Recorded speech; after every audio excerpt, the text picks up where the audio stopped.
안녕하세요. 제이딕입니다. 10월 11일 화요일 밤 10시 26분 비트코인 한번 살펴보겠습니다. 이 채널은 엘리엇 파동을 중심으로 캔들의 패턴과 모양을 살펴서 차트를 분석하고 공부하는 채널입니다.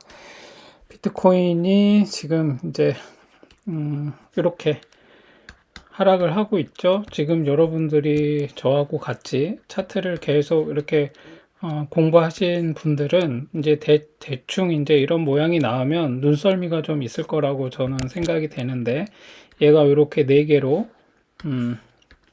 복귀를 해보면 이렇게 네 개로 내려왔죠. 그러고 난 다음에 이렇게 도치 모양의 이런 양봉이 나왔어요. 그러면 이제 얘를 기점으로 해서 요만큼의 비율대로 요만큼 내려올 수 있는 상황이 벌어졌어요. 지금 상황에서 이제 이런 모양이, 얘가 지금 4개로 내려왔으니까 적어도 뭐 4개로 내려온다 뭐 이렇게 딱 뭐 단정 지을 수는 없는데, 대략 요 비율로 내려온다고 보면 돼요. 얘가 요만큼의, 얘가 여기서부터 여기까지 5% 정도 내려왔거든요. 5% 정도 내려왔으니까 여기서 5% 정도가 더 내려가면 어떻게 되죠? 한 18,400불 때까지 내려가겠죠. 얘가 여기서 오늘 말아 올리지 못하고 음봉으로 또 계속 추가적으로 나온다면 적어도 음봉 3개는 나와야 이 하락이 지금 단기적인 이렇게 ABC 형태로 이렇게 나올 수 있다. 이렇게 보셔야 돼요. 그럼 18,400불 때까지는 내려올 수도 있다. 그래서 여기에 저점이 18,930불, 여기 18,970불 정도거든요. 근데 여기보다도 더 아래로 내려오는 거죠. 여기죠. 18,478불. 여기에 저점까지 내려올 수 있다고 볼 수 있어요. 그래서 지금 얘가 빠지기 시작하면 오늘도 여기 어김없이 이렇게 내려온다면 적어도 이런 식으로 해서 18,400불 때까지는 내려올 수 있을 것 같다. 이렇게 보시면 될 것 같습니다. 그러면 얘가 단기적으로 보면 또 이런 모양이 만드는 거죠. 이런 모양이 될 수 있어요. 이렇게 삼봉 형태, 단기 삼봉 형태의 모양을 만들 수도 있어요. 이렇게 해서 여기까지 내려왔다가 이렇게 이런 식으로 한 번 더 내려올 수도 있는 상황이 될 수도 있어요. 근데 지금 뭐 저는 일단 그렇게 보고는 있지 않는데, 일단 지금은 그런 상황이다라고 보시고, 오늘 얘가 이제 말아 올리는 게 중요하겠죠. 이게 오늘과 어제 사이에 얘가 5일선이, 일단 이런 상황은 지금 긍정적인 상황이라고 볼 수가 없어요. 5일선이 20일선을 이렇게 데드 크로스를 했죠. 그러면 얘가 다시 이렇게 돌려 나가야 되는데, 이렇게 돌려 나가려면 얘가 급반등을 해야 돼요. 이렇게 쫙 한번. 그래야 얘가 여기서 V자로 한번 탁 튀는 모양이 나올 수 있거든요. 이때처럼. 그래서 이렇게 쭉 내려왔는데 얘가 따라랑 말아 올린 다음에 쭉 이렇게 한 번에 뚫고 올라가야, 21선을 한 방에 뚫고 올라가야 이렇게 내려오고 바로 갈 수 있거든요. 근데 지금은 뭐 상승보다는 하락에 더 무게를 둬야 되는 상황이겠죠. 아무도 몰라요. 여기서 오늘 얘가 또 이렇게 말아 올려서, 왜냐하면 미국도 한국도 어제까지였죠. 월요일까지 다 휴장이었어요. 그리고 보통 휴장일 때는, 휴장 기간일 동안은 보통 이제 그 차익 실현이라든지 매물이 나오는 경우가 많아요. 일반적으로. 근데 뭐 그게 반드시 그렇다는 건 아니지만, 그래서 이제 한번 다시 이제 오늘 개장을 하겠죠. 예, 그러면 이제 여러분들이 좀 오해하고 계시는 게 있는데, 뭐 코인은 24시간 돌아가니까 뭐 휴장이고 개장이고 뭐 다 소용없다, 이렇게 말씀을 하세요. 근데 물론 맞아요. 이게 24시간 돌아가니까 대응이 잘 안 돼요. 이렇게 딱 클로징, 주식처럼 딱 클로징을 하면 그 이후에는 매매가 안 되니까.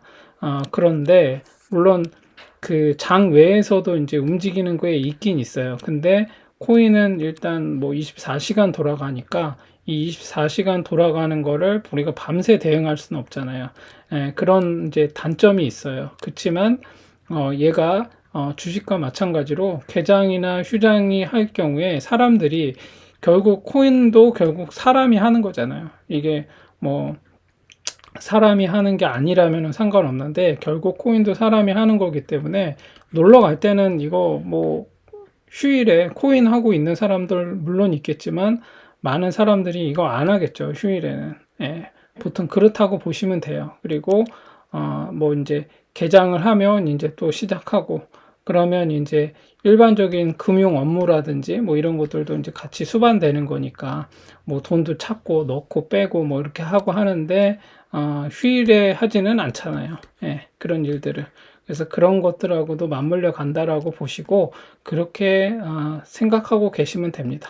다만 이게 24시간 돌아가니까 24시간 매매가 가능하기 때문에 그런 뭐 주식하고 다른 그런 좀 다른 면이 있기는 하지만 여전히 큰 흐름 안에서는 어떤 이런 그 주식하고 금융 업무라든지 이런 게 같이 간다.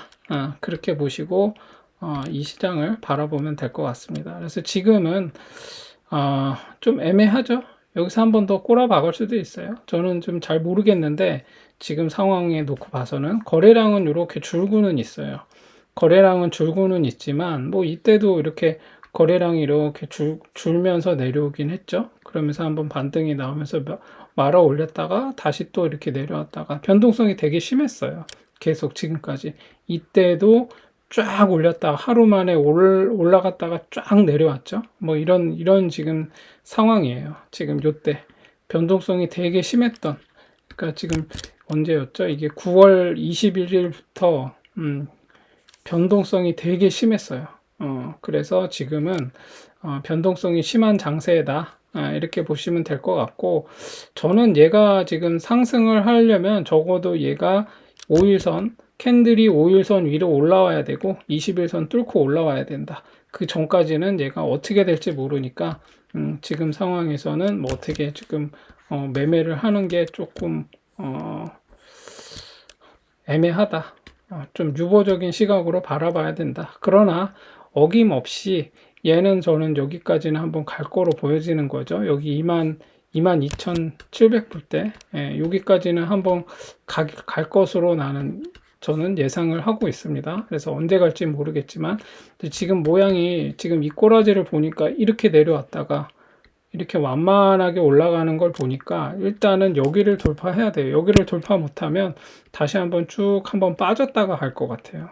그런 상황이다 라고 보시면 될 것 같고, 그래서 얘가 재차 돌파해야 되는 자리는 2470불 2470불, 그다음 맥시멈 2530불. 그래서 2470불을 돌파하면 그 자리가 일단 단타로 들어가 볼 수 있는 타점이 될 수 있다. 그렇게 보시고 조금 보수적으로 보면 2530불 이 두 자리를 보시고 단타로 한번 들어갈 수 있을 것 같고, 그럼 얘가 여기를 지지하고 여기를 돌파했다는 거는 이 아래로 무너지지 않는다는 거예요.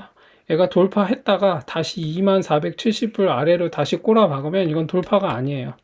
그냥 한번 치고 내려온 거예요. 그래서 돌파하려면 돌파는 뭘로 돌파해야 된다? 종가로 돌파해야 돼요. 종가로 돌파해야 된다는 거는 일봉상 2470불 위에서 종마감을 했다라는 거죠. 그러면 이제 돌파를 한 거예요. 그러면 이제 지지는 뭐죠? 돌파는 일단 종가로 2470불이 매수 타점이었어요. 그럼 여기를 돌파했다면 지지는 이제 그 다음 봉에서 2470불 그 다음 봉 아래에서 2470불 아래로 밀리지 않는 게, 그래야 그게 지지가 됐다라고 얘기하는 거예요. 그래서 그거를 이해하고 계시면 좋을 것 같습니다. 그래서 지금은 2470불 2470불과 2530불을 돌파할 때까지 기다려보는 게 좋다. 그리고 22,792불까지는 한번 갈 것으로 보여진다. 그래서 22,792불을 돌파 지지한다면, 그렇다고 한다면 이제 얘는 적어도 25,207불 25,207불을 보러 가는 거라고 볼 수 있다. 이렇게 보시면, 이렇게 정리하면 될 것 같습니다. 근데 지금 보면 주봉상 이번에 이렇게 음봉으로 밀리기 시작했죠. 그래서 이게 좀 안 좋아요. 이번 주에 이게 말아 올려서 적어도 요 위에까지는 다시 올라가야 되거든요. 여기 2470불 여기까지는 그래야 좋다. 안 그러면 조금 밀릴 가능성이 있다. 어디까지? 여기 17,000 17,585불 요 자리까지 한번 밀릴 수도 있다. 이렇게 보시면 될 것 같습니다.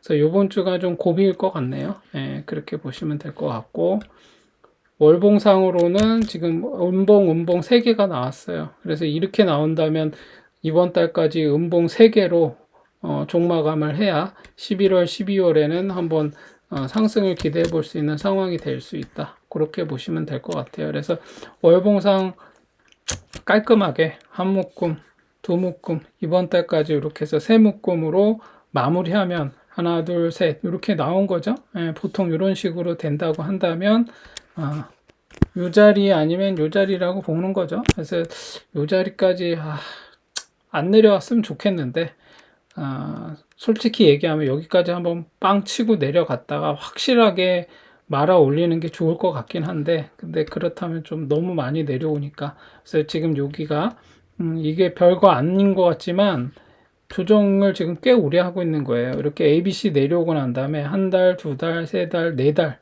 지금 네 달 동안 거의 이제 석 달 하고 오늘이 11일이니까 11일 동안 3개월 11일 동안 조정을 받고 있는 거예요. 요 기간이. 그래서 이번 달까지 조정이 된다고 한다면 4개월 동안 조정이 되고 있는 거겠죠. 그래서 일단은 여기를 이렇게 조정을 여기 이렇게 요 박스 안에서 요 바운더리 안에서 이렇게 움직이다가 여기를 돌파해서 25,000 불 25K 지점을 돌파해서 30K까지는 한번 올라가 주면 좋을 것 같다. 이렇게 보면 그게 이제 제가 생각하는 희망회로인데 지금 좀 불안합니다. 지금 상황은. 그래서 그것도 한번 보시면 좋을 것 같습니다. 그래서 지금은 관망하면서 지켜보는 방법밖에 없습니다. 지금 상황으로 봐서는. 그래서 그렇게 보시고 대응을 하시면 좋을 것 같고, 뭐 이렇게 일봉상 보면 그렇죠. 지금 뭐 이렇게 일봉상 보면 뭐 큰 변동은 없어요. 얘가 이렇게 크게 이렇게 하락을 한 다음에 이렇게 조정을 받고 있는 중이에요. 이런 식으로 여기서 바닥에서 이렇게 조정을 받고 있는 거다. 그럼 결국은 매수 타점은 여기죠. 그래서 비트코인은 어떻게 보면 매수 타점이 분명히 나와 있어요. 이 자리로 해서 분명히 나와 있기 때문에 여기만 돌파해주면 조금 희망회로로 돌려볼 수 있는 상황이 되고, 여기마저 돌파해서 올라가서 여기를 단단히 지지한다. 그러면 이제 비트코인은 한번 상승을 희망해 볼 수 있는, 여기가 32K 지점이거든요. 30에서 32K 사이를 지지한다. 여기를 계속 여기 위에서 한 단계 위에서 여기서 논다. 이렇게 되면 이제 한번 희망회로를 반등으로 이제 새로운 어떤 방향이 하락에서 상승으로 방향을 틀고 가는 모양이 나올 수 있지 않을까, 이렇게 희망해 볼 수 있는 상황이 될 수 있다고 보시면 될 것 같습니다. 그리고 요거 그 다음에는 이거 미국채 2년물이거든요.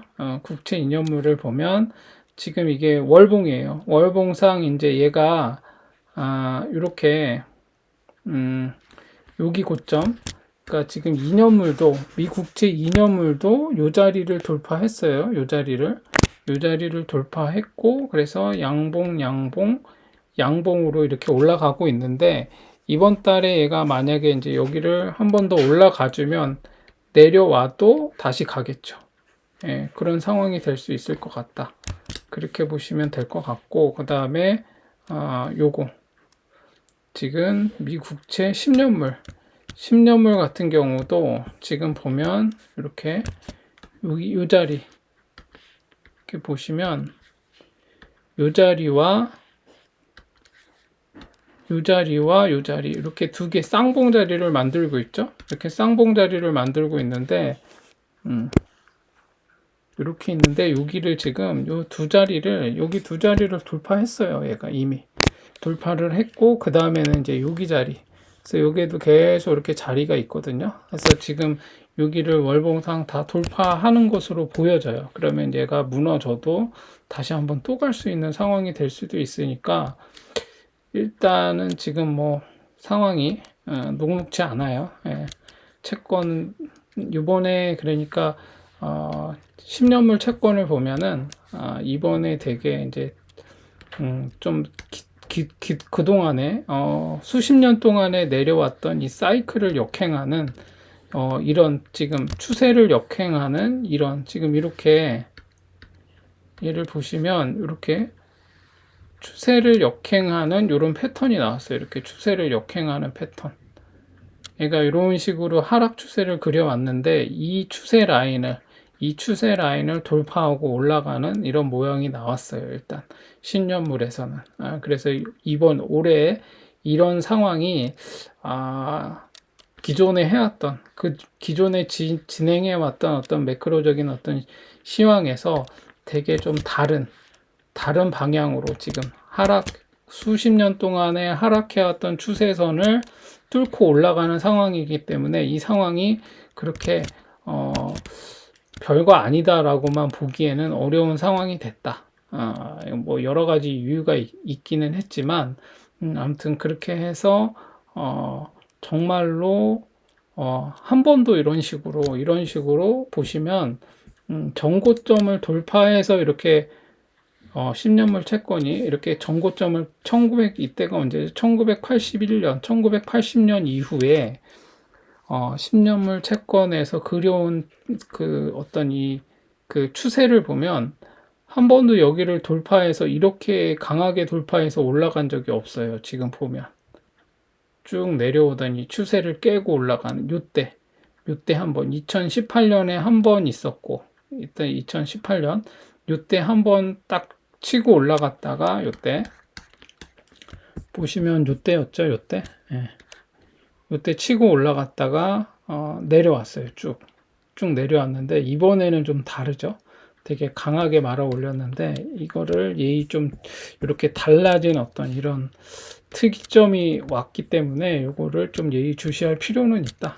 이렇게 보셔야 될 것 같아요. 그러면 이제 여러분들이 이런 것도 한번 봐야겠죠. 이게 뭐냐면 왜 이 채권의 어떤 채권의 이율이 이렇게 왜 갑자기 이렇게 치솟았는가?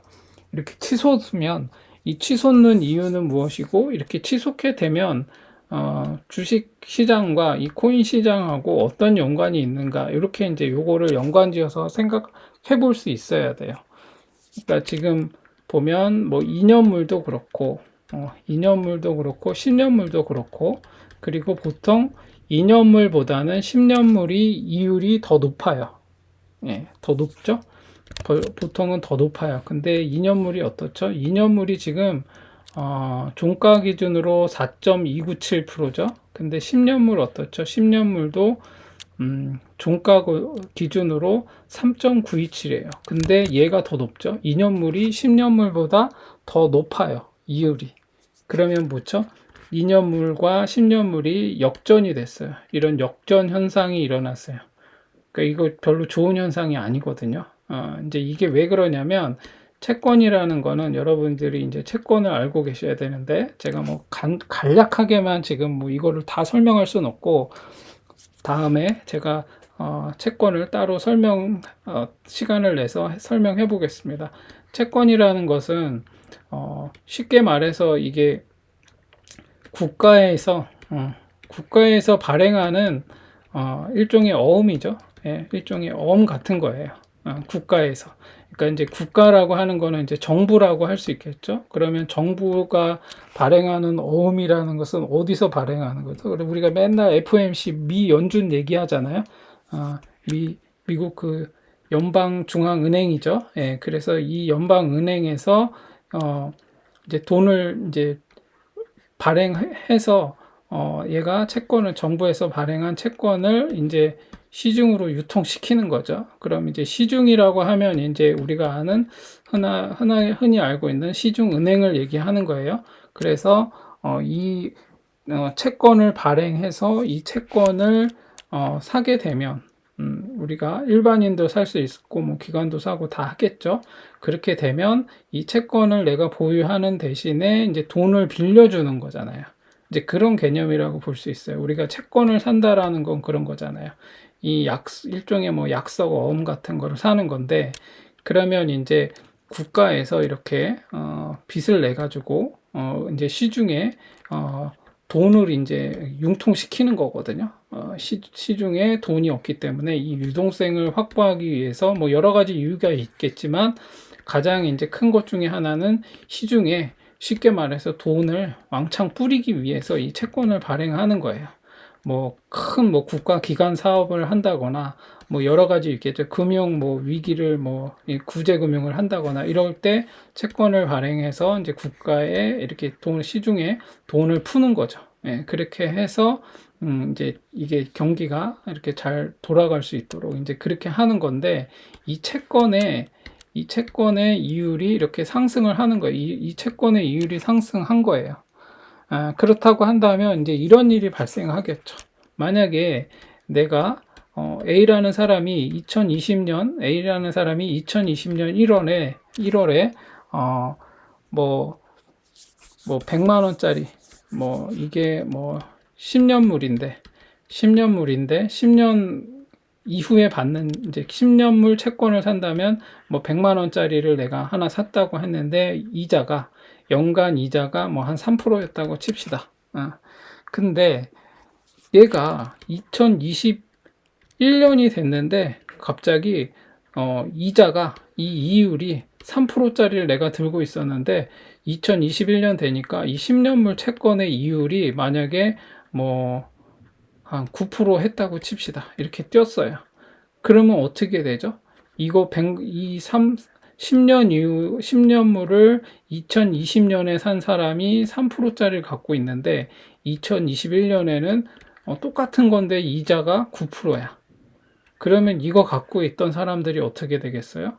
이거 막 다 팔라고 하겠죠. 이거 막, 왜냐하면 똑같은 100만 원인데 얘 2021년에 사면은 9%의 이자를 받는데 이거를 들고 있으면은 3%밖에 못 받아. 그러면은 이 사람은 엄청 손해라고 생각하니까 이게 매물이 나올 거 아니에요. 그러면 어떻게 되냐면 이게 9%가 되기 때문에 이 이율을 같이 맞추기 위해서 이게 이제 금액이 떨어질 수밖에 없어요. 100만 원에 3%를 100만 원에 3%와 그러면 9%가 되려면은 이게 얼마가 돼야 되겠죠? 얘보다는 적어지겠죠. 그렇게 되면 아무래도 수익률이 이제 그러면은 이제 얘가 그만큼 떨어지겠죠. 그래서 이걸 들고 있는 사람들은 이제 엄청 손해를 보는 거와 마찬가지인 거죠. 이 사람들은 이거에 맞춰야 되니까. 그래서 이게 지금 제가 좀 복잡하게 얘기는 했지만 아무튼 그래서 이게 채권 이율이 올라가면은 안 좋은 거예요. 수익률이 그만큼 떨어지는 거니까. 먼저 산 사람들의 수익률이 계속 떨어지는 거니까 채권의 이율이 올라간다는 건 되게 안 좋은 상황인 거예요. 수익률이 떨어지기 때문에. 더군다나 2년물이 아니라 10년물마저 이런 식으로 된다라고 이게 계속 올라간다고 한다면 지금 안 좋은 거겠죠. 그러면 이제 바꿔서 얘기하면 이게 뭘 의미하는 걸까요? 채권의 이율이 계속 올라가고 있다. 채권의 이율이 계속 올라가고 있다라는 거는 이게 시장에서 유동성이 점점 축소되고 있다라고 볼 수도 있어요. 그리고 경기가 불안한 거죠. 그리고 그런데 영향을 미치는 게 또 뭐가 있죠? 인플레이션이 있죠. 인플레이션이 발생한다라는 거는 뭐냐면 공급이 여러 가지 이유가 있지만 공급이 부족한 거예요. 공급이 부족해서 물가가 상승하는 거죠. 물가가 상승한다라는 거는 바꿔 얘기하면 화폐 가치가 떨어진다는 얘기인 거죠. 네. 화폐 가치가 떨어지는 거예요. 그래서 채권도 금리가 올라가는 거예요. 그래서 이런 것들이 다 지금 맞물려 있는 거거든요. 그래서 이것이 주는 이런 인플레이션이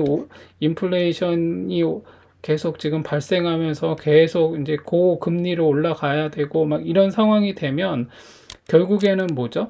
이 인플레이션을 누르고 공급을 확대하거나 물가를 낮추거나 화폐의 가치를 올리기 위해서는 이 화폐의 가치가 떨어졌다는 얘기는 뭐냐면 시장에 돈이 너무 많아. 시장에 돈이 너무 많아서 이 화폐가 과거에 환율로 치자면 1달러에 막 한 1200원 하던 게 1달러에 갑자기 이게 환율이 올라가지고 막 1600원 막 이렇게 올라가고 막 이러면 그만큼 이제 얘가 어, 이 1달러의 가치가 올라가는 거잖아요. 근데 얘가 떨어졌다라는 건 뭐죠? 예, 얘가 환율이 떨어졌다. 이거 원화 대비. 그러면 그만큼 이 1달러의 가치가 그만큼 이제 내려갔다는 거잖아요. 그러면 이 1달러에 1,600원인 이거를 1,200원까지 끌어내리려면 어떻게 해야 되죠? 뭐 흔히들 은행에서 이제 뉴스에서 그런 얘기 많이 듣잖아요. 뭐 외환 보유고를 뭐 이렇게 열어가지고 뭐 무슨 뭐 그 달러를 확보하니 뭐 어쩌니 뭐 달러를 사니 무슨 달러 수합을 하니 뭐 그런 여러 가지 얘기를 하잖아요. 그러니까 마찬가지로 우리나라가 이거 환율을 방어하려면은 우리가 달러가 많아야 돼요. 달러가 많으려면 뭐 해야 되죠? 수입보다는 수출이 많아야 되겠죠. 그래야 우리가 유리하니까. 그래서 수출이 많고 하면 달러가 많이 유입이 되니까. 그리고 투자를 유치해야겠죠. 그래서 막 지금 뭐 서학개미들 뭐 세금 면제해준다. 뭐 국내 주식으로 들어와서 전환하면 뭐 그런 얘기도 막 그런 강국책도 하는데 아무튼 그런 거죠. 그래서 화폐 가치가 떨어지고 물가는 상승하고 그 다음에 공급은 부족하고 그래서 인플레이션은 발생하고 경기는 점점 불안정해지고 채권 금리는 올라가고 그렇게 되다 보니까 이거를 다 누르기 위해서 뭘 하죠? 누르기 위해서 연준에서는 뭐냐면 이제 채권 발행했던 거를 이제 걷어들이면서 뭐냐? 이제 돈을 야 이제 나 너네 돈 못 빌려줘. 이제 시중 은행에 얘기하는 거죠. 나 이제 돈 더 못 빌려준다. 이제 돈 갚아라. 뭐 이제 이런 식으로 하는 거예요. 그거를 우리는 뭐 이제 테이퍼링이다. 양적 축소다. 뭐 이런 얘기를 하는 거죠. 이제 돈 더 안 빌려줄 거야. 이제 내가 더 이상 돈은 안 빌려줘. 이제 뭐 이런 거를 일종의 이제 테이퍼링이라고 하고, 야, 이제 돈 갚아. 그러면은 이제 양적 축소라고 얘기를 하죠. 뭐 이런 식으로 얘기하는 거예요. 그래서 이제 돈이 점점 시중에 있던 돈을 이제 연준에서 다시 이제 이거를 빨아들이기 시작하면 화폐 가치는 다시 올라가겠죠. 유통되던 돈이 유동성이 이제 축소되니까. 유동성이라는 말은 돈의 흐름을 얘기하는 거예요. 돈이 흐름이라는 거는 뭐 아까 얘기했듯이 정부에서 은행에서 뭐 우리나라로 치면 한국은행에서 돈을 찍어가지고 이걸 시중은행에 유통하면 시중은행은 기업이나 개인이나 뭐 아무튼 뭐 이런데 돈을 빌려줘서 기업은 이 돈을 가지고 낮은 이율로 또 투자를 하고 R&D를 하고 개인도 이걸 가지고 사업을 하고 뭐 여러 가지 뭐 집도 사고 땅도 사고 사업도 하고 하겠죠. 이런 식으로 흘러가야 경기가 이제 활성이 되고 이런 방향으로 해야 이제 경기도 활성이 되면 이제 경기가 부양이 되면서 뭐 이제 좋아지겠죠 여러모로. 근데 이제 그게 아니라 반대로 가는 거예요. 야 이제 안 돼. 인플레이션이 너무 높아. 그래서 물가가 너무 올랐어. 화폐 가치가 너무 떨어졌어. 이제 돈 다시 다 갚아. 이런 식으로 얘기하는 거죠. 그러면은 이제 돈 빌려가지고 투자했던 사람들은 이제 힘들어지겠죠. 그래서 예전에 과거에 그 뭐 리만 브로더스 사태나 이런 때 그냥 막 무분별하게 돈을 대출을 해줘서 집을 막 그냥 막 담보도 없이 그냥 막 해서 서프라임 모기지 같은 그런 사태가 벌어진 거였죠. 그때 했던 게 뭐냐면 지금 뭐 오늘 뭐 발표됐었나요? 버냉키. 예, 버냉키가 그때 연준 의장이었는데 이 사람이 했던 게 뭐냐면 돈을 엄청 풀었어요. 예, 돈을 엄청 풀어가지고 부양을 했거든요. 그래서 이제 어떻게 보면은 뭐 성공적인 방어를 했다. 이제 뭐 이렇게 해서 뭐 그런 건데 아무튼 지금 그래서 채권이 이렇게 상승하고 있다라는 거는 채권의 이율이 이렇게 상승하고 있다는 거는 지금 별로 좋지 않음을 지금 시장의 상황이 좋지 않음을 의미하는 거예요. 그래서 주식 시장도 반대로 가는 거죠. 채권 가격이 이율이 오르면 주식은 내려가고 주식이 또 상승하면 채권 가격은 내려가게 돼 있고 이제 이렇게 되는 거예요. 왜냐하면 채권 같은 경우는 정부에서 특히 미국 정부에서 발행하는 채권이 이거는 뭐 이것도 완전한 안전 자산이라고는 할 수는 없지만 미국이 망하지 않는 한 이 채권을 다시 이것을 걷어들여서 이렇게 할 수 있는 그러니까 뭐 쉽게 말해서 이게 종이 조각이 되지 않을 일은 없거든요. 이거를 그냥 지불 못하는 그런 미국이 그런 나라가 아니니까 상대적으로 얘도 채권도 변동성이 있는 자산이긴 하지만 그 와중에도 안전 자산이라고 보는 거예요. 주식보다 뭐 어떻게 보면 더 안전한 자산이라고 보는 건데 얘가 금리가 계속 오르고 있다라는 거는 그만큼 이 시장의 경기 상황이 좋지 않게 흘러가고 있다라는 것을 반증하는 것이다. 이렇게 보시면 돼요. 그러면 이거하고 주식하고 코인하고 어떤 상관이냐?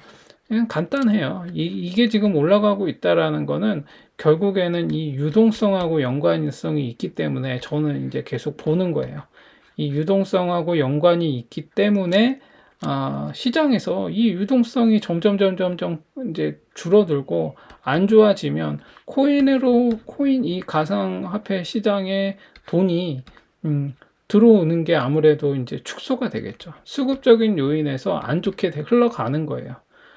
그렇게 되는 거라고 보는 건데, 그래서 이제 이걸 계속 보는 거여서 얘가 이제 떨어지기만을 기다리고 있는데, 아무튼 지금은 상황이 그런 상황이다. 그래서 여러분들이, 뭐 이런 각종 방송이나 유튜브나 이런 데에서 채권 얘기가 나오고, 뭐 채권 금리가 올라가고 있고, 뭐 인플레이션이 어쩌고 저쩌고, 뭐 이런 매크로적인 시황을 계속 얘기하면, 그냥, 이런 맥락에서 이런 걸 보는구나.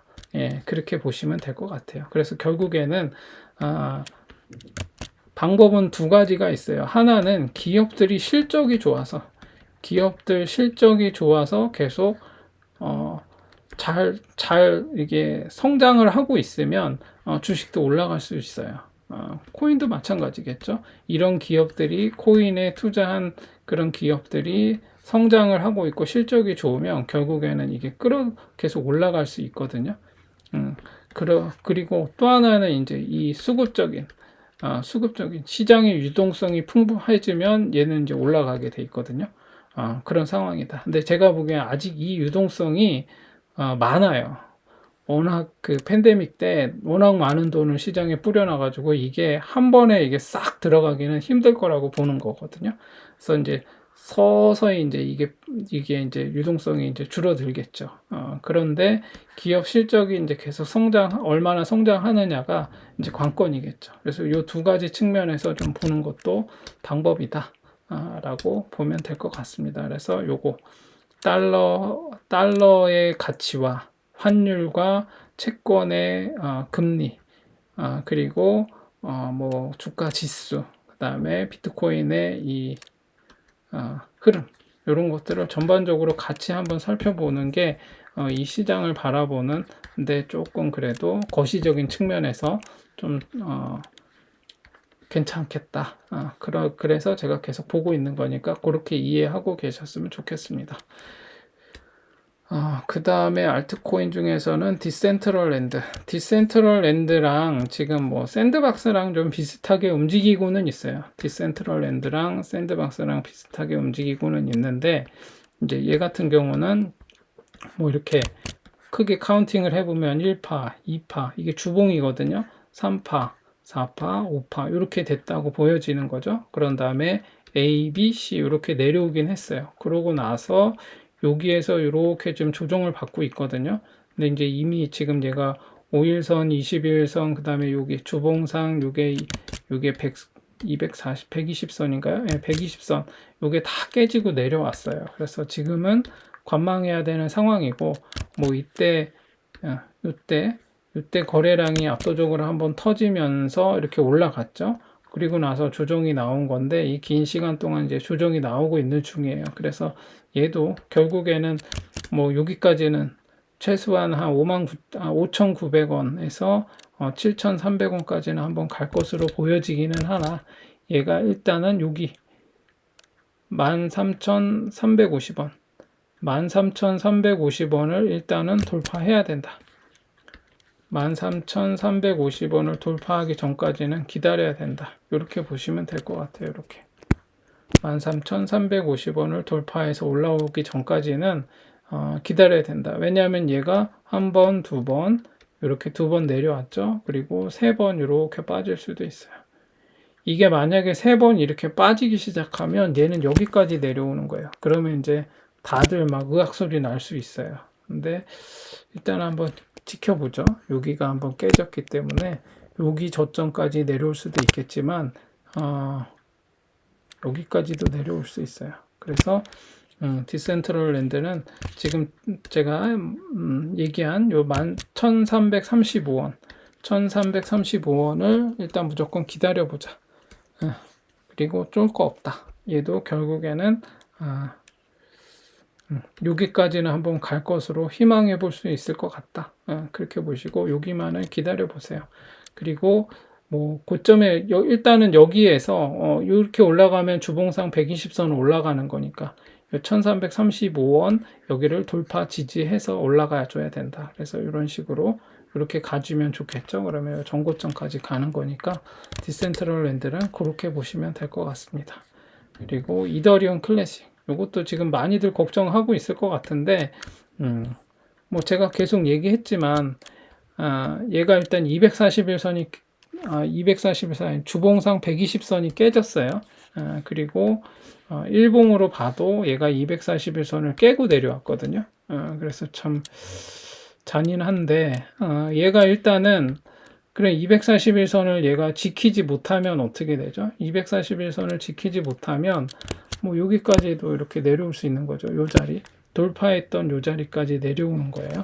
그래서 요 자리를 적어도 요 자리는 지켜주는 게 좋아요. 안 그러면 여기까지 내려오거든요.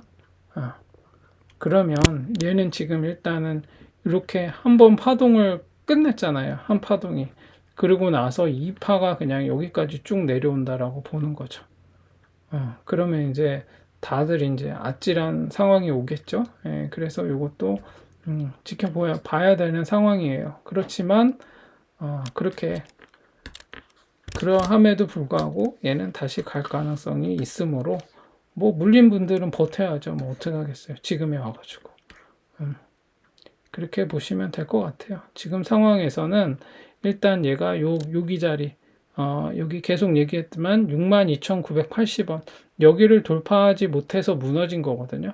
62,980원을 돌파해야 되는데 거기를 돌파하지 못하고 지금 무너진 상황이에요. 그래서 지금은 이렇게 지금 계속 조정을 받고 있는데 제가 계속 얘기해왔지만 이더리움 클래식은 이렇게 월봉으로 이렇게 보자면 얘는 그냥 깔끔하게 이렇게 1파 여기가 고점이라고 하더라도 여기서 시작했다고 하더라도 1파, 2파, 3파, 지금 4파 여기를 깨고 내려오지 못했고 뭐 이런 상황이라고 보는 거죠.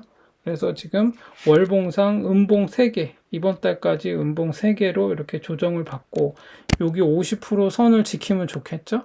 안 그러면 이제 여기까지 쭉 빠져서 여기까지 다시 내려왔다가 가는 그렇게 될 수도 있어요. 그래서 그렇게 한번 보시면 될 것 같고 일단은 이더리움 클래식은 이제 이런 식으로 지금 여전히 4파 조정 중에 있다.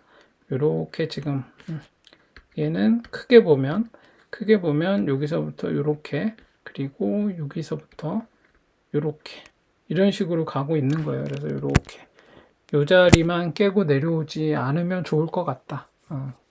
그러면 얘는 여전히 4파 조정 중이고 그러면 다음에 여기 다시 재차 62,980원 여기를 돌파할 때까지는 좀 기다려야 될 것 같다. 그렇게 보시면 될 거예요. 이번 달까지는 뭐 이런 식으로 나온다면 음봉으로 계속 이제 음봉 3개로 조정을 받는다. 이렇게 보시면 될 것 같습니다. 그래서 그렇게 될 것 같아요. 지금 그래서 이렇게 지금 보시면 하락의 세 묶음 하나, 둘, 셋 요번 분기까지 이렇게 10월부터 12월까지 음봉으로 끝낼 수도 있고 아니면 얘가 여기서 이제 말아 올리면 좋겠죠. 그래서 아직은 얘가 유효해요. 분기봉상으로 봐서는 3분기, 4분기에도 상승 가능성이 완전히 없다. 이렇게 보기 어려운 상황인 거고 일단은 올해 얘가 이더리움 클래식이 올해 이게 음봉이게 된다면 이제 남은 기간 동안에 얘가 여기는 말아 올리면 좋겠죠. 여기가 어디냐면 시가인 41,760원 41,000 올해 41,760원을 돌파해서 얘가 올라가서 양봉으로 전환하면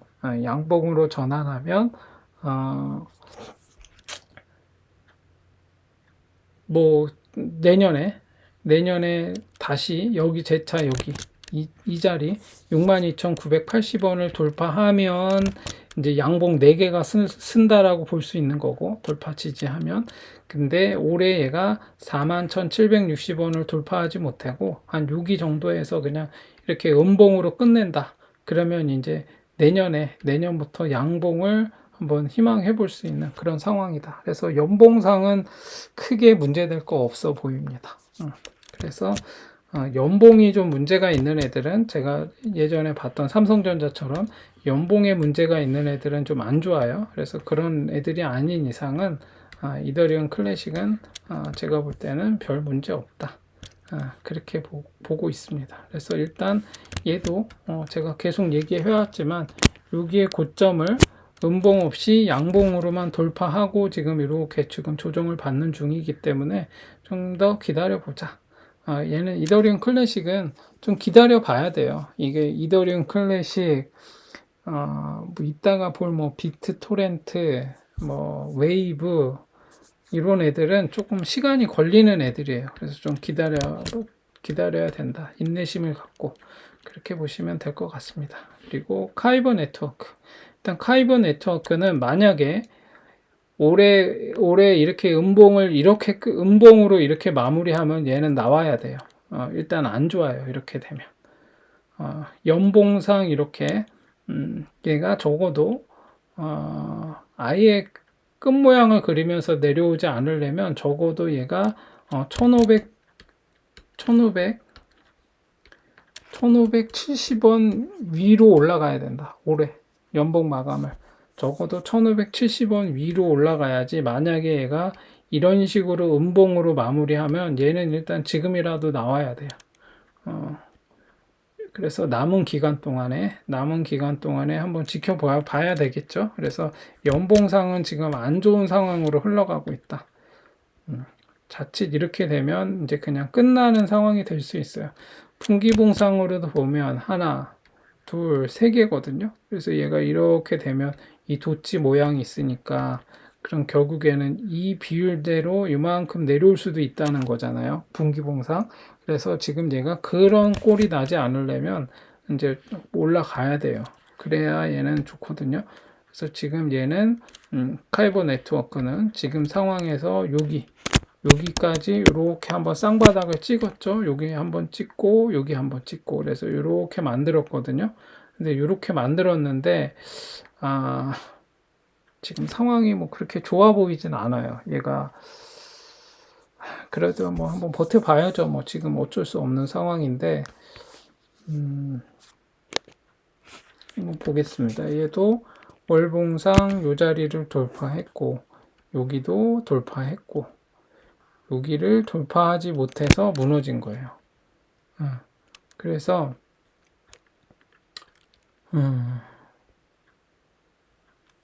이거 지금 물리học 계신 분들이 있나? 이거 언제 들어간 거야? 5월, 6월. 일단 연봉의 모양으로 월봉의 모양으로 봐서는 끝 모양은 아닌데 참 애매하네요. 얘가 지금 일단은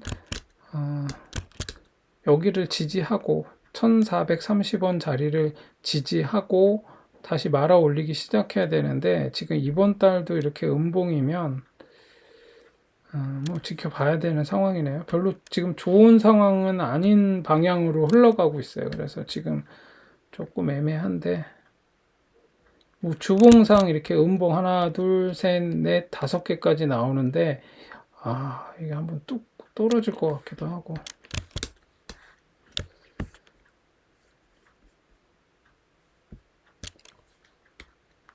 일단 얘는 주봉상 이렇게 쌍봉을 그리고 내려왔어요. 그래서 주봉상 이렇게 끝 모양을 탁 그리면서 내려와 버려 가지고 조금 안 좋긴 한데 이때 나왔어야 되는데 4월 달에 아이고.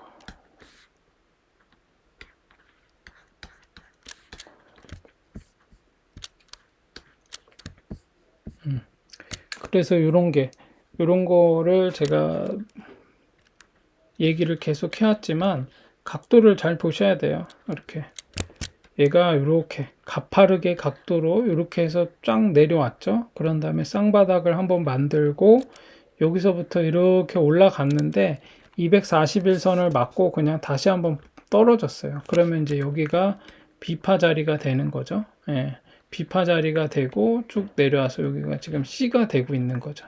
그래서 여기를 다시 재차 지지하고 올라가야겠죠. 예, 그래서 지금은 뭐더 떨어질 수도 있는 상황이에요. 지금 상황으로 놓고 봤을 때는. 그래서 카이버 네트워크는 상황이 참 별로 안 좋은 쪽으로 흘러가고는 있는데 뭐 기다려 봐야죠. 요 자리를 더 깨고 내려오지 않는 게 좋을 것 같은데 1430원 1430원을 지지하는지 지켜봐야 될 것 같습니다. 지금 상황으로 봐서는. 그래서 카이브 네트워크는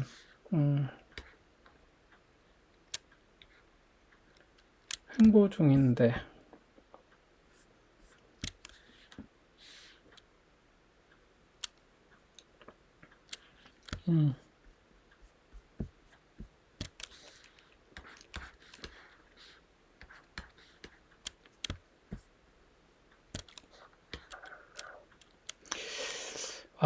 이게 좀 안 좋게 흘러가고 있네. 일단 여기 1430원을 지키는지 한번 보죠. 뭐 일단 얘가 이렇게 완만하게 올라가다가 그냥 한 방에 빵 떨어졌기 때문에 이런 장대 음봉 이게 되게 얘가 지금 엄청 컸죠. 요때 9월 달에 나왔어야 하는 건데 그러니까 이렇게 지금 제가 얘기했죠. 요렇게 5일선을 잘 보시면 이런 식으로 5일선이 이렇게 지금 얘가 5일선이 이렇게 만들어졌잖아요. 이렇게 이런 식으로 만들어지다가 이 꼭대기에서 이런 모양 있죠. 여기 얘가 이런 모양 이렇게 있으면 양봉 올라가다가 얘가 이렇게 딱 이렇게 요 종 모양으로 꺾어지는 여기 위에 바로 요 지점에서 음봉이 뜨면 일단 나와야 돼요. 이런 모양은 대부분 요때도 그랬고 요때도 그랬고 이런 모양 한번 찾아보세요. 되게 이런 경우가 되게 많거든요. 그래서 5일선이 이렇게 있는데 여기에서 뭐 음봉이 이렇게 뜬다. 계속 올라가다가 그러면 일단은 긴장하고 나올 준비를 하고 있어야 돼요. 이렇게 될 때 지금 이런 모양이 계속 나오는데도 이걸 그냥 계속 들고 있다라는 거는 그냥 내가 무모한 그냥 도전을 하는 거니까 이런 모양이 나올 때는 그냥 나와야 된다. 그러나 여기 말고 이 고점에 물려 있는 분들은 뭐 해당 사항이 없어요. 뭐 여기 고점에 물려 있는 분들은 여기에서 뭐 어떻게 손절을 해요? 여기까지 다 내려와 가지고 하고 있는데 그냥 들고 있어야죠. 시간이 얼마나 걸리든 간에 기다려야 돼요. 만약에 얘가 아까 제가 처음에 봤듯이 카이버 네트워크 연봉이 되게 지금 안 좋아지고 있는데 뭐 어쩔 수 없어요. 지금 이렇게 양봉 3개로 올라갔다가 음봉에서 거래량이 빵 터져가지고 이렇게 지금 꼭대기에서 음봉을 만들면 얘는 3년짜리 하락이 올 수도 있어요. 그러니까 그런 것도 감안하셔야 됩니다. 근데 코인은 또 한번 말아 올리기 시작하면은 뭐 순식간에 이게 한 방에 막 올라가니까 그것도 또 있으니까 너무 또 이렇게 크게 제가 막 괜히 겁주는 것 같은데 일단 저는 보이는 대로 차트가 그렇게 보이니까 얘는 일단 적어도 1570원까지는 1570원까지는 회복해야 된다. 카이버 네트워크는 그래야 얘는 조금 내년도 상승을 좀 기대해 볼 수 있고 그나마 좀 물려 있는 분들이 탈출할 수 있는 기회를 줄 것으로 보여지거든요. 그래서 일단은 만약에 얘가 1570원 여기까지 못 올라오고 지금 요 모양 요대로 종마감을 한다, 연봉 마감을 한다. 그러면 내년에는 무조건 여기를 돌파해서 올라와야 돼요. 1570원을. 그러지 않으면 안 좋다. 이렇게 보시면 될 것 같습니다. 요거 좋은 얘기를 못 해드려서 안타깝네요, 요거. 그리고 그 다음에는 파워레저. 파워레저 같은 경우는 파워레저는 양봉, 양봉, 음봉 이렇게 연봉상 이렇게 있거든요. 그래서 파워레저는 올해의 목표는 뭐냐? 파워레저의 올해의 목표는 여기 5선, 연봉상 5선만 지켜도 좋다. 그렇게 보시면 될 것 같아요. 연봉상 이 5선을 지키는 게 중요하거든요. 연봉상 이 5선을 지키기만 해도 파워레저는 뭐 내년에 한번 다시 상승을 기대해 볼 수 있는 상황이 나올 수 있으니까 일단 연봉으로 봐서는 얘는 일단은 조금 전에 봤던 카이버 네트워크만큼 절망적이진 않다. 그렇게 보시면 될 것 같고 일단 파워레저 분기봉으로 봐서는 뭐 가장 깔끔한 거는 뭐 이번 4분기에 한번 음봉으로 이렇게 맞고 ABC 이렇게 맞고 올라가는 게 제일 낫겠죠. 그래서 내년 1월부터 이렇게 상승하는 게 좋을 것 같은데 일단은 얘가 그렇지 않고 뭐 4분기 때 상승을 하려면 뭐 적어도 여기는 돌파해야겠죠. 여기 410원, 410원은 돌파해 주는 게 좋다. 그렇게 보시면 될 것 같고 일단 뭐 요때 고점을 중심으로 한 번, 두 번, 세 번, 세 묶음이 나왔죠. 이렇게 나왔으니까 이번 달까지 만약에 얘가 음봉으로 이렇게 되면 이렇게 확실하게 한번 얘가 음봉으로 나오려면 확실하게 내리 꼭 꽂아야 돼요. 안 그렇고 어정쩡하게 이렇게 있으면 다음 달에 또 한번 내려갈 수도 있거든요. 이렇게 어정쩡하게 있다가 비트 좀 빠지면 쭉 빠질 수 있어요. 그래서 차라리 이번 달에 이렇게 쭉 빠지거나 아니면 이번 달에 확실하게 말아 올리든가 여기 359원 위로 말아 올리든가 뭐 그렇게 되면 조금 뭐 상관없을 것 같아요. 그래서 지금은 일단 세 묶음이 나오고 있는 상황이다. 그래서 이번 달이 어떻게 색깔이 어떻게 되느냐에 따라서 뭐 조금 뭐 유동성은 있을 것 같아요. 변동성은 그렇게 보여지고 주봉으로 봐서는 일단 얘가 120선 아래로 내려와 있기 때문에 일단 요 위로 올라와야겠죠. 적어도 여기 410원, 396원에서 410원 위로는 올라와 주는 게 좋다. 그렇게 보시면 될 것 같고 단기적으로는 뭐 304원, 307원, 307원이 매수 타점이네요. 단타 자리입니다. 단타 자리. 그렇게 보시면 될 것 같고 파워레저는 일단 뭐 얘도 240에선 아래에 있죠. 일단은 그런 상황이고 특별한 변화는 없어요. 얘도 모양은 조금 전에 봤던 뭐 카이버 네트워크였나요? 그거랑 뭐 비슷한 모양처럼 보이기는 하나 일단 얘는 연봉이 좀 다르기 때문에 아주 절망적인 상황은 아니에요. 그래서 일단은 얘는 일단 290원, 307원 그리고 307원, 359원. 일단 얘는 307원을 돌파하면 한번 매수 타점을 노려보면 될 것 같아요. 307원. 그 다음에는 여기겠죠. 359원. 이렇게 두 개 자리. 1차, 2차. 이 자리를 한번 단타 자리로 한번 누려보면 될 것 같아요. 제가 볼 때는 307원을 돌파하면 이렇게 음봉 3개가 나왔잖아요.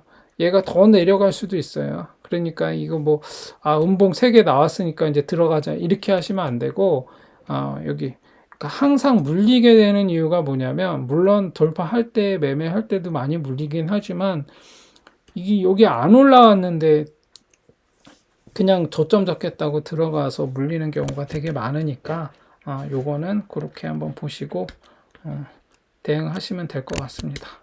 그래서 파워레전 그렇게 보시면 될 것 같고 뭐 비트토렌트 얘는 시간이 좀 걸릴 거예요. 일단 연봉상 별 문제 없어요. 얘는 연봉상 별 문제 없고 뭐 이게 비트토렌트는 지금 이렇게 떨어진 게 뭐냐면 분기봉상 이것 때문이에요. 분기봉상 얘가 한번 쫙 말아 올렸다가 지금 빠진 거거든요. 이렇게 이때가 언제죠? 이때 2021년 4월 2021년 4월에 요때 기억나시죠? 막 이때 빠져 부처인 한 때였죠. 이때 막 부처인 아니다 어쩌다 막 했던 소위 그렇게 불려졌던 날이었는데 이때 고점을 한번 찍고 이때부터 쫙 빠지기 시작한 거예요. 그래서 한 묶음, 두 묶음, 이제 세 묶음까지 나오는 중이거든요. 그래서 뭐 이번 4분기까지도 얘는 4분기까지도 안 좋을 수 있다. 그래서 어디까지 내려올 수 있겠냐? 뭐 여기까지 내려올 수도 있겠죠. 그러면 여기 얼마죠? 여기 뭐 끝자리가 1,9니까 1.9원이겠죠? 1.9원. 네, 얘가 지금 1원대까지 다시 이게 지금 거의 18.8원까지 갔던 애가 다시 1원대로 내려왔어요. 아무튼 그런데 뭐 이 분기봉이 안 좋아서 일단 얘는 빠졌다라고 보는 거고, 근데 연봉상 보면 뭐 문제는 없다. 그리고 월봉을 보면 월봉상으로는 사실 별 문제 없어요. 월봉상 일단 얘가 이렇게 여기를 돌파했어요. 음봉 없이 이렇게 돌파해서 올라갔기 때문에 지금 이제 긴 조정을 받고 있거든요. 한 번, 두 번, 세 번, 네 번, 요번 때까지 이제 5번. 이렇게 이런 식으로 지금 조정을 받고 있어요. 그래서 뭐 최대 여기까지 다시 한번 이렇게 한번 만든 다음에 이렇게 내려온 거잖아요. 얘가 지금 3번의 하락을 했어요. 한 번, 두 번, 세 번 이런 식으로 하락을 했고, 그 다음에 이렇게 만든 거거든요. 그래서 지금 여기 얼마죠? 여기 150 끝자리 150 1.50이라고 보면 되죠. 1.50 여기를 돌파할 때 요태가 매수 타점이고, 이제 각 언덕을 다 돌파해야 돼요. 그래야 이제 얘는 상승으로 전환하는 거고, 1번이 여기 0.00150 여기가 1번 매수 타점이고, 그 다음엔 여기 돌파해야 돼요. 0.00 00300 0.00300 요 자리가 두 번째 자리고, 그 다음에는 요 자리죠. 뭐 0.00628 아이고 0.00628 여기가 세 번째 자리예요. 그래서 이렇게 요 세 자리를 각각 돌파하면 얘는 이제 고점까지 가는 거예요. 그래서 여기 이렇게 세 자리가 매수 타점이니까 이런 식으로 좀 크게 얘는 비트토렌트는 크게 한번 봐야 돼요. 얘를 막 뭐 이렇게 단기적으로 막 뭐 무슨 일봉 이하로 막 보면서 뭐 초단타로 들어가고 막 이렇게 하시려고 하면 좀 위험해요. 얘는 지금 그렇게 보시면 될 것 같고, 지금 주봉상 이렇게 보면 지금 얘가 이런 식으로 지금 만들고 있죠. 그래서 아까 얘기한 여기 0.00150 거기를 돌파하면 이제 매수 타점이 된다. 그리고 요때 이런 거래량이 이렇게 터졌었거든요. 그래서 요때도 한번 매수가 들어왔기 때문에, 그런 다음에 없어요. 그러니까 뭐 기다려 봐야죠. 뭐 얘도. 그래서 얘도 뭐 크게 걱정할 애는 아니다. 그러나 좀 시간이 걸릴 것 같다. 그렇게 보시면 될 것 같습니다. 그리고 나스닥, 끝으로 나스닥 한번 보고 마무리하겠습니다. 나스닥이 지금 오늘 음봉 하나가 더 떴죠. 얘가 지금 완전 여기를 다시 여기 저점을, 저는 이제 여기를 저점을 한번 찍고 갈 줄 알았는데, 여기를 한번 찍고 갈 줄 알았는데 이렇게 갭으로 하락하면서 하나, 둘, 셋, 네 개까지 나왔죠. 그럼 뭐 더 떨어진다는 얘기인가? 일단 요 갭을 매꾸로는 한번 올라갈 거예요. 그러니까 너무 걱정하지 마시고, 나스닥은 한번 더 떨어질 가능성도 있고, 오늘 만약에 말아 올리려면 오늘 말아 올려야겠죠. 안 그러면 음봉 5개까지도 나올 수 있는 상황이기 때문에 그렇게 보시면 될 것 같고, 주봉상 뭐 이번 주까지 음봉으로 나올 수도 있겠네요. 이렇게 하나, 둘, 셋, 넷, 5개 이렇게 나왔으니까 뭐 이번 주까지는 뭐 기다려 봐야 되겠네요. 이게 나스닥이 이렇게 떨어지면 국내도 지금 주식이 더 떨어지겠는데, 얘는 뭐 여기까지 한번 나올 수도 있겠네요. 여기를 지키지 못하면. 그렇게 보여집니다. 그래서 일단 나스닥은 지금 이번 주까지도 하락할 가능성이 있어 보인다. 그래서 여기를 지키는 게 중요할 것 같아요. 여기 일단 241선은 지켜야 될 것 같은데, 이게 지금 계속 안 좋네요. 계속 이유가 뭐가 됐든지 간에 일단 나스닥은 계속 그렇다고 해서 완전히 우리가 예상을 비껴나간 건 아니지만 여기 이렇게 한 묶음, 두 묶음, 세 묶음으로 음봉 3개로 확실하게 내려오는 게 어떻게 보면 더 안전하다. 그렇게 볼 수도 있어요. 그래서 이렇게 보시고, 요거 제가 갑자기 떨어지니까 하는 얘기가 아니라 최악의 경우 이런 식으로 음봉 3개로 마무리 짓는 게 좋다. 이런 얘기 계속 해왔었는데, 그래서 이게 지금 우리가 세 묶음이니까 3개 반드시 나와야 되는 건 아니다. 그 다음 봉이 뭐냐가 중요하다. 이렇게 보면 2개 내려오고 이게 양봉으로 여기를 상승 장악형으로 나오면 또 이렇게 갈 수도 있는 거예요. 그래서 너무 또 3개가 나와야 되는데 왜 안 나오고 올라가냐, 또 이건 뭐냐, 이렇게 하면서 따질 필요는 없습니다. 아무튼 이렇게 되고 있으니까 계속 이번 주에는 좀 관망하면서 지켜볼 필요가 있을 것 같습니다. 아무튼 이 정도로 해서 오늘은 비트코인과 함께 해서 마무리하도록 하겠습니다.